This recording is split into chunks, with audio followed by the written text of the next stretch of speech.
कल शाम इल्हाम तुर्की के लिए रवाना होने वाली है। सिहान उससे अपनी मोहब्बत का इजहार करते हुए कहेगा, मैं तुमसे प्यार करने लगा हूं, अगर मुमकिन हो तो मत जाओ। लेकिन इल्हाम जवाब देगी कि उसे हर हाल में जाना होगा। वह सिहान को उसकी नई जिंदगी की मुबारकबाद भी देगी। चंदा सिहान के पास आकर उसे बताएगी कि इल्हाम तुर्की वापस जा रही है और अगर वह उसे रोक सकता है तो अभी रोक ले। यह सुनकर सिहान तुरंत इल्हाम के पास जाएगा और अपने दिल की बात साफ साफ बता देगा। वह उससे गुजारिश करेगा कि अगर हो सके तो यहीं रुक जाए, लेकिन इल्हाम उसकी मोहब्बत को स्वीकार नहीं करेगी और तुर्की लौटने का फैसला बरकरार रखेगी। इस पर सिहान उससे कहेगा, अगर मुझे सजा देनी है तो ऐसी देना जिसे तुम खुद भी सह सको। वह अच्छी तरह जानता होगा कि इल्हाम के दिल में भी उसके लिए जज्बात पैदा हो चुके हैं। वह उससे दूर होकर कभी खुश नहीं रह पाएगी और न ही उसका दिल तुर्की लौटने का है। इसके बावजूद हालात उसे जाने पर मजबूर कर चुके होंगे। लेकिन कहानी में बड़ा मोड़ तब आएगा जब सिहान आखिरकार उसे जाने से। कल शाम इल्हाम तुर्की के लिए रवाना होने वाली है।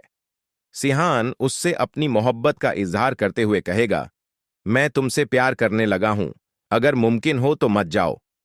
लेकिन इल्हाम जवाब देगी कि उसे हर हाल में जाना होगा। वह सिहान को उसकी नई जिंदगी की मुबारकबाद भी देगी। चंदा सिहान के पास आकर उसे बताएगी कि इल्हाम तुर्की वापस जा रही है और अगर वह उसे रोक सकता है तो अभी रोक ले। यह सुनकर सिहान तुरंत इल्हाम के पास जाएगा और अपने दिल की बात साफ साफ बता देगा। वह उससे गुजारिश करेगा कि अगर हो सके तो यहीं रुक जाए, लेकिन इल्हाम उसकी मोहब्बत को स्वीकार नहीं करेगी और तुर्की लौटने का फैसला बरकरार रखेगी। इस पर सिहान उससे कहेगा, अगर मुझे सजा देनी है तो ऐसी देना जिसे तुम खुद भी सह सको। वह अच्छी तरह जानता होगा कि इल्हाम के दिल में भी उसके लिए जज्बात पैदा हो चुके हैं। वह उससे दूर होकर कभी खुश नहीं रह पाएगी और न ही उसका दिल तुर्की लौटने का है। इसके बावजूद हालात उसे जाने पर मजबूर कर चुके होंगे।